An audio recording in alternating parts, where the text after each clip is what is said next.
I couldn't really even begin to tell you how many crimes I've committed. I was once described as a walking crime wave. I was quite chuffed by that.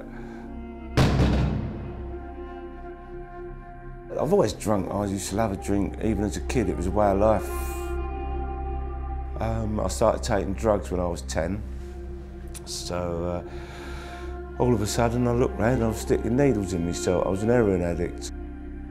I'd stayed in a squat over East London, which I'll describe it to you. It was human waste all over the floor, syringes and empty beer cans everywhere, blood squirted up the wall from the syringes. My bed was an old mattress that we'd found in the dustbin, and my blankets were the clothes I slept in. I stunk to high heaven. That's how I lived. All this time I was taking other drugs, drinking copious amounts of alcohol, committing crime on a daily basis, sometimes on a multi-daily basis, 10 times a day crimes. It depended on how much you earned. It's about 5 o'clock. I'm in my office, which is in the first floor, and it's time to go to the gym. I go upstairs, and as I walk up to the top landing, I push open the door, and there's a man I'd never seen before. He says, "What are you doing?" It's my house. "What are you doing in here?" And I give him some old flannel. I said, "Oh, I live over the road at number 2, and I see someone acting suspiciously, and I heard a funny noise." And I said, "Where's number 2? I said, "Over there." But unfortunately, it was over there. And so he knew I was telling lies, and he knew I was a burglar.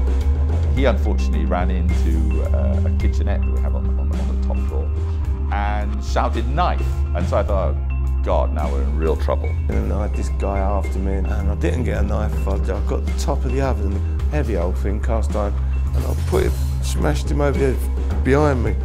Which hurt, but again, I'm pumping, so I don't feel it very much.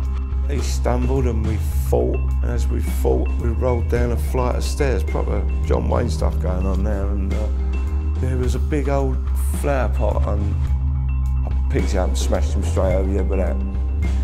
And I remember the blood coming out of his head. And I kept going, and we bundled and fought and bundled and fought. And I got him outside the door, and I said, help me, help me. And it just looked like 2 middle-aged men having a ding-dong. And then the police car came, so obviously someone had called the police. The police pull up, and I'm nicked in the back of the van. They said to me, "Are you okay?" And I said, "Yeah, I'm fine." And I said, "Well, you're bleeding." And as I put my hand behind my head, I've got my whole head is just saturated in blood.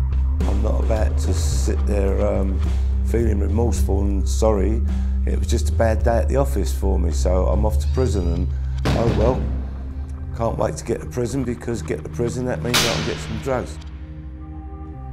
My wife came to collect me in the hospital, and as I put the key in the door, I suddenly had a fear that there would be somebody at the other side of the door. And it happened day after day after day after day. And it's not a very nice feeling. In fact, you feel scared. So about 2 or 3 weeks later, a police officer called me, and he said that we're conducting a study on a thing called restorative justice, where the offender meets the victim, and would you be interested in taking part? If I'm honest, part of me sort of wanted to say sorry to this fella, but the majority of me only wanted to do the restorative justice conference to get out of the cell for an hour. Suddenly this day came, and the screw, the prison officer, opened my door. It was a lunchtime, and he said, "Come on then." I'm walking along this passageway. Whether or not it's true, I don't know, but apparently the screws used to say this was where the condemned man used to go. And at that very moment, I started to feel like a condemned man. I'm thinking, I don't really want to do this. I don't want to go and meet the victims of my crimes. I don't want to meet anyone. I just want to go and lay in my bed. And we get up to the door, and I'm thinking, I don't want to be here. I just don't want to be here. Just as I went to say it, the door opened. And there is a guy I fought about 2 months earlier, and he's in a sort of prison garb and looking really sheepish. And, I'm beginning to think, what the hell are we doing here? But anyway, it's going to happen. Whatever it is, it's going to happen. So here we go. So I started going on about the poor old me's and how I've had an hard life and giving all the social spiel, because all my life that's what I've done, give social spiel to probation officers and social workers. I thought I had everyone eating out the palm of my hands. He's just going through the movements, just going through the same old lines, the same old trite. And I'm beginning to get very, very annoyed, very, very annoyed. And it came to a point and I said to Will, when we first met. And that's it. And I just lose it completely. and he started listing all the things that I've done. And he also started listing his feelings. And it comes out like a fire hydrant, you know, and I said to him, I said, you know, we didn't meet at some bloody cocktail bar in Islington. You broke into my house. You destroyed my one belief that I had, which is my ability to protect my family, my house, from people like you, and you did it in one fell swoop.